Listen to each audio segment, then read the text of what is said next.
মায়ার নবী আমার জানায় দেয় একটা সময় আমার উম্মতের এমন একটা হালাত যাবে যেই উম্মতেরা আমার পুরা দুনিয়ার সমস্ত কুফফাররা এদেরকে মারার জন্য বারবার ফোন দিয়ে আসবে। এদের মনে করবে খড়কুটা, ওই যে খের শুকাইতে দিই ওই খেরের মতো মানুষগুলো আমাদেরকে মনে করবে, মানে মুসলমানদের মনে করবে। পুরা বিশ্ব এখন দেখেন না, মুসলমানদের বিন্দু মাত্র পরিমাণ কদর নাই, কোনো দামও নাই,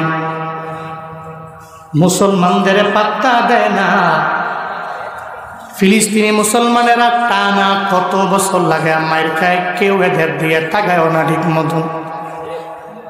মুসলমানদের এই দুর্গতির কারণ আমার মায়া নবী আগে থেকেই জানা গেল। এই সাহাবায়ে কেরাম, আমার উম্মতের এমন একটা দল একদিন দুনিয়ার মধ্যে চলে আসবে যেই উম্মতেরা এরা এমন পরিমাণে নির্যাতনের শিকার হয়ে যাবে, জুলমের শিকার হয়ে যাবে, কুফফারেরা মুসলমানদেরকে খড়কুটার মতো মনে করবে।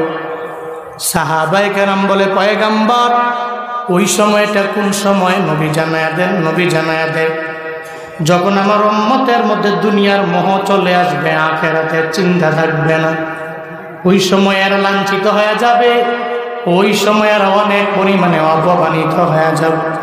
মায়ার নবী জানায়া দিলেন 2 নাম্বার, যারা আল্লাহকে ভয় করবে না, আল্লাহ যে একজন আছে এই কথাটাও বান্দাগুলো যখন বইলা যাবে, মদিনাওয়ালা নবী জানায়া দেয় ওই সময় মানুষগুলোর এত পরিমাণে ক্ষতি হয়ে যাবে, পুরা জগতের সমস্ত কুফফারেরা মুসলমানদের মারার জন্য ফোন দিয়ে আসবে, মুসলমানরা দল দল হয়ে যাবে, এমন একটা হালাত হয়ে যাবে এই মুসলমানদেরকে নেতৃত্ব দেওয়ার মতো একজন নেতাও খুঁজে পাওয়া যাবে না। তখন মুসলমানরা হয়ে যাবে ধ্বংস, পুরো দুনিয়ার কুফফারেরা মনে করবে এরা হলো খড়কুটা। কি মনে করবে? এরা খড়কুটার মতো, এদের দেখার টাইম নাই, ধরার টাইম নেই, এদের সামনে যাওয়ার টাইম নেই। এমন একটা হালাত হবে। নবী জানায়া দিলেন 2টা কারণে হয়ে যাবে। কেন জানি আমার মনে হয় পুরা বিশ্বের মুসলমানেরা কেন মায়ের খায় জানো নি রে বাপ? আমরা মুসলমানের ভিতরে এখন বিন্দু থেকে বিন্দু মাত্র পরিমাণ আমার রবের ভয় নাই। কেমনে বুঝলাম? এই যে গত 2-3 দিনে দেখেন না, সৌদি আরবের মতো এত বড় একটা পাক জমিনের ভিতর, যেখানে হলো মক্কা, যেখানে হলো মদিনা, ওই সৌদি আরবের মধ্যে হলো আমার রবের ঘর, আবার মদিনায় হলো আমার নবীর রওজা। সারা বিশ্বের মুসলমানেরা যেই মক্কায় যাওয়ার জন্য বড় পাগল হয়ে যায়, যেই মদিনায় যাওয়ার জন্য, একটা নবীর রওজায় গিয়ে সালাম দেওয়ার জন্য লক্ষ লক্ষ কোটি কোটি টাকা খরচ করে মদিনার মধ্যে যায়, এরা মক্কারে কদর করে, এরা মদিনারে এত পরিমাণে কদর করে রে বাবা। আমরা বাংলাদেশি মানুষ, আমরা মক্কারে এত পরিমাণে মহব্বত করি, বাইতুল্লাহর নাম শুনলে যাওয়ার জন্য মনটা কান্দে, মদিনারে মহব্বত করি, নবীর রওজায় সালাম দেওয়ার জন্য মনটা বড় কাঁদে। ও আল্লাহর গোলাম, সৌদি আরবের লোকেরা এরা এত পরিমাণে কদর দিতে জানে না। ওখানে যে বাইতুল্লাহ সুন্দর করে কদর দিতে পারে না, ওখানে যে মদিনা, আমার মদিনাওয়ালা নবীর রওজা, এরা ভালোভাবে কদর দিতে পারে না। যদি কদর দিত তাহলে এই রিয়াদের মধ্যে বড় কনসার্ট বানায়া এদের ব্যানারের ভিতরে আমার বাইতুল্লাহর ছবি লাগায়া দিত না। বাইতুল্লাহর ক্লক টাওয়ার একসাথে একটা ছবি ব্যানারের মধ্যে লাগায়া দিল। সৌদি আরবের লোকদের ভিতরে যদি বাইতুল্লাহর প্রেম পরিপূর্ণ থাকতো, এরা বাইতুল্লাহর কদর যদি দিতে পারতো, তাহলে পেছনের মধ্যে ব্যানার টানায় ওখানে নাচানাচি করা, বাংলাদেশ থেকে ভাড়া কইরা নর্তকী নিয়ে ওখানে নাচ গান করতে পারতো না। ও আল্লাহর বান্দা, এই জন্য আমি মনে মনে মাঝে মাঝে চিন্তা ভাবনা করি, আমার ইসলামের কেন বেহাল দশা?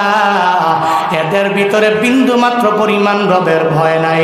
দুনিয়ার মোহ ঢুকে গেল, যতদিন পর্যন্ত এই সমস্ত রবের ভয় নিয়ে যারা চলতে না পারবে, দুনিয়ার মোহ নিজের অন্তর থেকে সরাইয়া দিতে না পারবে, ততক্ষণ পর্যন্ত এই পৃথিবীতে মুসলমানেরা রাজ কায়েম করতে পারবে না, ঠিক কিনা?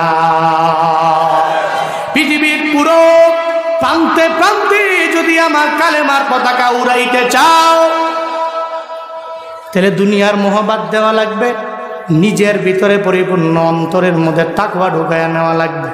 1 নম্বরে দুনিয়ার মোহ থাকা যাবে না, 2 নম্বরে আমার রবের ভয় নিয়ে আগায়া যাওয়া লাগবে। নবী কয় যারা দুনিয়ার মোহ বাদ দিয়ে আখিরাতের চিন্তায় আগায়া যাবে এরা ধ্বংস হবে না। 2 নম্বরে যারা রবের ভয় নিয়ে অগ্রগামী হয়ে যাবে, নবীর ঘোষণা হলো এরা জীবনেও কোনোদিন কোনো জায়গায় ঠকে আসবে না, বরং এরা যখনই সামনে যাবে পুরো জগতে কুফফারেরা এরা দেখলেই ভয় করবে, ইহুদিরা ভয় করবে, পুরা জগতের যত খ্রিস্টান বেঈমানেরা আছে মুসলমানদেরকে দেখলে এরা পালাতে বাধ্য হয়ে যাবে, ঠিক কিনা? দুইটা, 1 নম্বরে দুনিয়ার মোহ ঢুকানো যাবে না, 2 নম্বরে ভয় করবো কারে? জোরে বলেন না কারে?